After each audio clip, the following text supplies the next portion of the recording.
நிகழ்வை சிறப்பித்துக் கொண்டிருக்கின்ற பல்லவராயன் கிராம அலுவலர் அவர்களை நமது கல்வி நிலையத்தின் சார்பாக வருவதற்கு என வரவேற்றுக் கொள்வது பெருவகை அடைகின்றோம். அத்துடன் நமது கல்வி நிலைய சிறார்கள் அனைவரையும் இந்நிகழ்வுக்கு இன்முகத்துடன் வரவேற்பதில் பெருமகிழ்ச்சி அடைகின்றோம்.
தேவையை தாண்டி வாங்கிட்டு அதை இன்னொரு இடத்துல குப்பையிலே போட்டு போகின்ற மாதிரியான ஒரு சூழ்நிலை தான் இந்த சமூகங்களிலே பெரிதுமிக்குவாறு விவாதிக்கப்பட்டிருக்கிறது.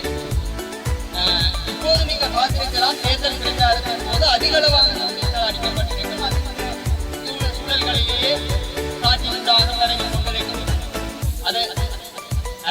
தாண்டிய மாதிரி அதை விட்டுவிட்டு இப்ப ஒரு இலவசம் என்பது வந்து முன்னர் ஒரு ஆரம்பத்திலே இலவச கல்வி என்று சொல்லி இருந்தது. அது பாடசாலைகளிலே மாத்திரம்தான் அந்த அரச பள்ளிகளிலே இது நடைமுறைப்படுத்தப்பட்டு வந்தது. அப்போது இருந்த சமுதாயம் வந்து அதை மிகவும் தெளிவாக அதற்குரிய விளக்கத்தை விளக்கி அதுக்கேற்ற மாதிரி ஃபாலோ பண்ணி கொண்டு வந்தார்கள். ஆனா இப்ப சமுதாயம் அந்த இலவச பாடசாலைக்கு போன்ற போது அங்கே இருக்கின்ற ஆசிரியர்கள் ஆசிரியர்கள் மத்தியிலே இருக்கிறது இல்லை அந்த படிப்பித்த திறனாக இருக்கலாம். ஒரு அரச பள்ளியிலே படிக்கின்ற விதமும் ஒரு தனியார் கல்லூரியிலே படிக்கின்ற விதத்திலும் கணக்க வித்தியாசம் இருக்கிறது. அதே மாதிரி மாணவர்களும் அதற்கு பழக்கப்பட்டிருக்கிறார்கள் போல இருக்கிறது. அரச பள்ளியிலே படிக்கின்ற ஆசிரியர்கள் வடிவா படிக்கிறார்கள். நாங்கள் தனியார் கல்வியிலே அல்லது தனிப்பட்ட ரீதியிலே எமது வீட்டிலே வர வரைக்கும் படிக்கின்ற ஆசிரியர்கள் படித்தால்தான் நல்ல ரிசல்ட்டை பெற்றுக் கொள்ளலாம். அப்படி இந்த ஒரு மாலை அதை மனதில படிக்கும்போது அதாவது சிறுவர்கள் என்பவர்கள் தான் அது நமது நாட்டிலும் சரி நமது சமூகத்திலும் சரி ஒரு திருப்பத்தை உருவாக்கக்கூடியவர்கள் என்கின்ற தத்துவம் தான் அந்த ஒரு பிரதான நோக்காக இருக்கிறது.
Thank you.